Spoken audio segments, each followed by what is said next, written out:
In tonight's news edition, His Majesty the King praises the role of the Royal Commission tasked with evaluating the implementation of the National Integrity Charter's executive plan.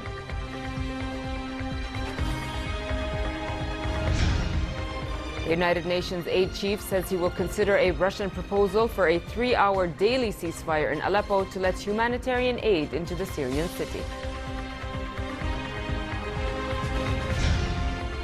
And Libyan forces report the capture of the convention center and a hospital in the city of Sirt from Daesh terrorists.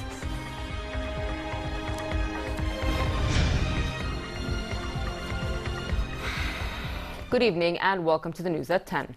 His Majesty the King and King Mohammed VI discussed over the telephone Jordanian-Moroccan ties and developments in the region. His Majesty the King praised efforts of the Royal Commission tasked with evaluating and following up on the implementation of the National Integrity Charter's executive plan. King Abdullah told the head and members of the Commission at Al Hussainiyya Palace that their achievements in the past 2 years are commendable. These efforts, he said, had helped to enhance the national integrity system in coordination with the various agencies. The King said the Integrity and Anti-Corruption Law that led to the creation of the Integrity and Anti-Corruption Commission is a reform milestone that was the outcome of relentless work and dialogue with all segments of society. He urged all agencies to make use of the Royal Commission to enhance the National Integrity System's report and proposals. Head of the Commission, Raja'i Mashar, gave a briefing on the Commission's coordinated efforts with the various institutions to achieve the King's vision of reform. His Royal Highness Crown Prince Hussain checked on youth training programs provided by Al Hussein Youth Camps to Work and Build. The training programs are being held in cooperation with the Crown Prince's Haqqiq or Achieve initiative. The Crown Prince was briefed about the key training programs at the camps organized this year by the Youth Ministry under the slogan, The Great Arab Revolt, A Nation's Renaissance. He was updated on the awareness and educational role of the camps and the empowerment and leadership development skills provided to participants being rehabilitated in the various programs. The training sessions seek to promote and instill the key values of national belonging, volunteerism, leadership empowerment, in addition to maximizing national safety values and tolerance. Another key session dealt with shunning extremism and violence, while he watched a drill on intellectual awareness, identifying and confronting the dangers of extremist ideology and methods by radical organization in recruiting youth. Haqqiq Initiative is a national leadership program which aims to enhance, develop, and enrich and help youth reach their full potential as productive leaders. The Russian Defense Ministry said there will be daily 3-hour ceasefires in the Syrian city of Aleppo starting from tomorrow. The truth, he said, is to allow humanitarian convoys to enter the city safely. Speaking at a briefing, General Sergei Rodskoy, a senior Russian Defense Ministry official, said the pause in fighting would take place from 10 in the morning to 1 in the afternoon local time. He said all military action, air and artillery strikes would be halted for that period. United Nations aid chief Stephen O'Brien said he is willing to consider Russia's truce proposal in Aleppo, but that a 48-hour pause in fighting is needed to meet all the humanitarian needs in the city. Meanwhile, several airstrikes today targeted the city of Idlib in northwest Syria, killing around 20 people. The Syrian Observatory for Human Rights Monitoring Group also said dozens were injured as a result of the airstrikes which targeted Idlib and its provinces. One of the affected sites was a marketplace in the center of the city where fires engulfed the area, causing heavy damages to shops. Meanwhile, the U.S. Defense Department released footage that showed coalition airstrikes on targets of Daesh terror group in Syria. The Combined Joint Task Force said strikes were conducted on the terrorist fighting positions near Manbij in Aleppo province. At least 12 premature babies were killed in a fire at a hospital in the Iraqi capital, Baghdad. Officials said the blaze, which broke out overnight inside the maternity unit at the Yarmouk hospital, was caused by an electrical fault. 8 other children and 29 women were evacuated from the unit. Here's more. The fire broke out in the early hours of the morning in a ward for premature babies. Thick clouds of smoke were soon billowing through the area, spreading fear and confusion. This woman lost her son in the blaze.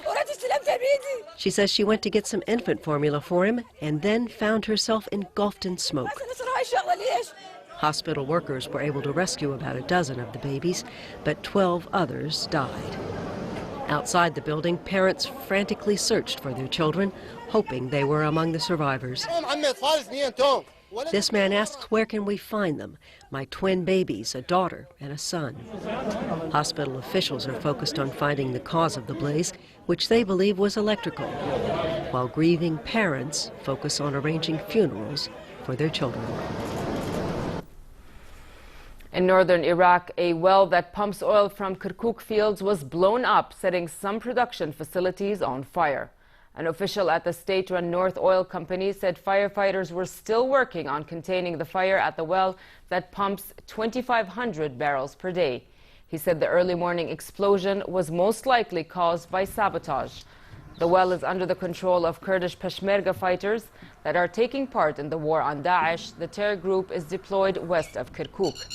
Most of Iraq's daily production of 4.6 million barrels per day is produced in the southern region and exported from ports on the Gulf.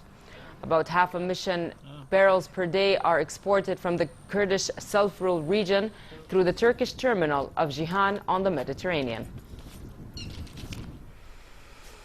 Libyan forces battling to oust Daesh terrorists from Sirte said they had made major advances. Government troops said they captured a convention center previously used as a base by the terror group, as well as the city's university and hospital. A government spokesman said forces were in control of the whole of the Ouagadougou Convention's complex. The advance came 10 days after the United States began airstrikes over Sirte, which fighters say have eased their advance on the terrorists encircled in the center of the city. The complex in Sirte, the hometown of former leader Muammar Gaddafi, was used for meetings and religious instruction by Daesh after the terrorists took control of the city last year.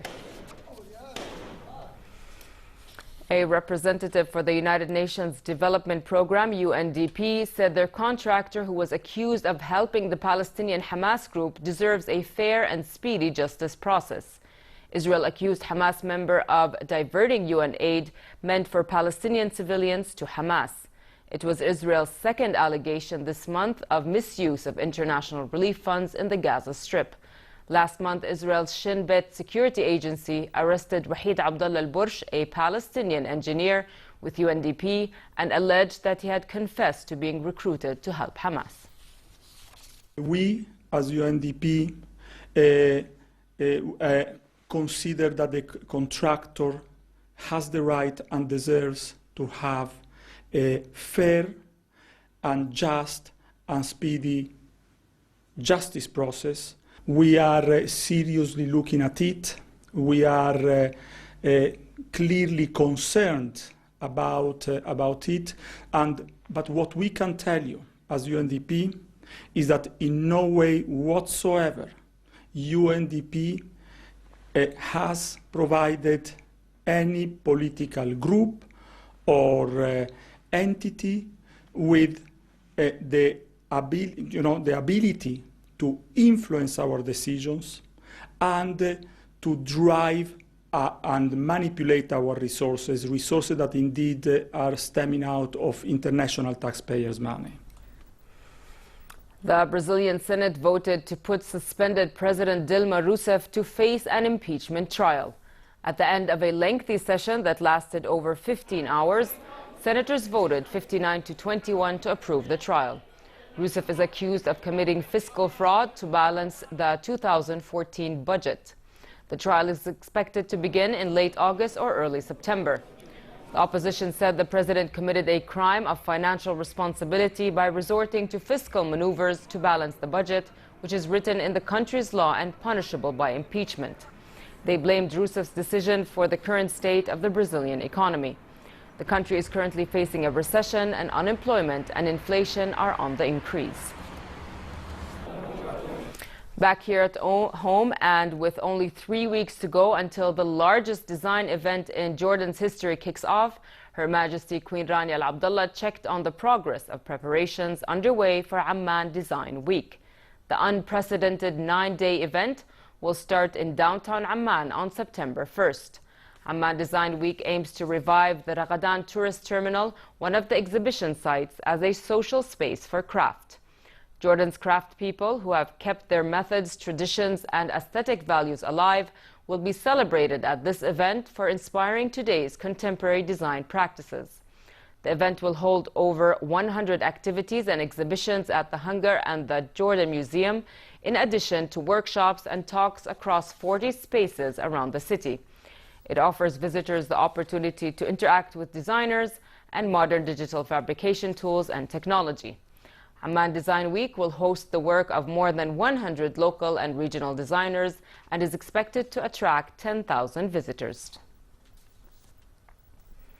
Streets in Sana'a were turned into rivers as a result of 2 weeks of heavy rain. Shops were damaged and homes flooded as rising waters caused mayhem in Yemen, already congested and impoverished capital. Yemenis said the Houthi-led militia, which controls Sana'a, had done little to mitigate the effects on the people. Even amid the flooding, people could be seen pushing their broken-down vehicles as traffic police attempted to guide them away from the hazardous areas. Yemen is in the midst of a severe humanitarian crisis triggered by more than 16 months of civil war. Infrastructure across the country, which was poor, has been devastated. The heavy rains and flooding have made an already bad situation worse.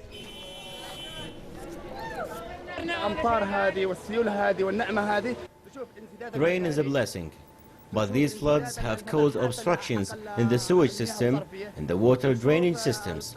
They have caused accidents, dragging people and all sorts of things away. This is a result of government neglect by all. Wildfires raging in Portugal killed at least 4 people and more than 1,000 people were evacuated on the tourist destination island of Madeira. The Portuguese Interior Ministry said it had requested help from the European Union. Spain and Italy sent planes to help with the firefighting efforts. We'll get more in this report. The skies of this popular island resort are now filled with smoke as wildfires rage on the edge of Madeira's capital, Funchal. Set off by a summer heat wave and fanned by strong winds, the fires have destroyed about 40 homes and a 5-star resort in the hills above the city. Officials say the fires have killed at least 3 people and sent dozens more to the hospital. They've also sent 1,000 others fleeing to safety in makeshift shelters and army barracks. Madeira attracts about 1 million visitors each year, but officials say no tourists have been killed or injured by the fires. As crews battle flames on the island, thousands more firefighters are battling hundreds of other forest fires raging in mainland Portugal, mainly in the northern part of the country. The flames have destroyed homes, closed roads, and forced the evacuation of entire villages. With the weather forecast across the region calling for more high temperatures and strong winds, there's little relief in sight. And finally, it remains relatively hot tonight with northwesterly moderate winds. Tomorrow, normal summer conditions prevail across the country. Therefore, it will be hot in most regions with northwesterly moderate winds.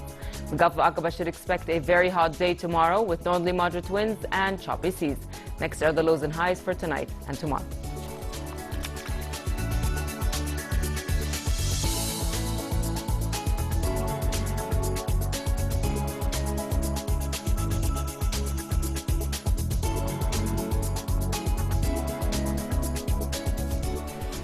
To end the news, here's a reminder of our top stories. His Majesty the King praises the role of the Royal Commission tasked with evaluating the implementation of the National Integrity Charter's executive plan.